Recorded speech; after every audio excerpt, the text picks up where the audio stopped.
This is Mama Miche, and today in my magic kitchen, Wasabi Salmon. I love salmon. It's not the hubster's favorite fish, but he enjoys the various ways I make it. This recipe is one of his favorite ways I prepare salmon. We love the zing of wasabi in the sauce it cooks in.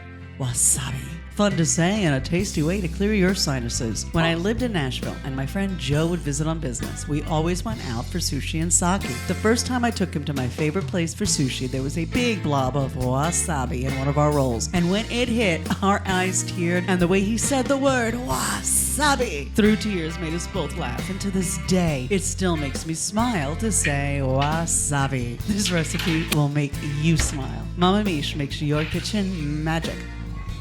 Okay. Oh, I wish there was smell-o-vision, because this shit smells so amazing. Cannot wait. Oh, that's perfect. See that? It's perfect. First bite. Ah, wasabi. This is so good.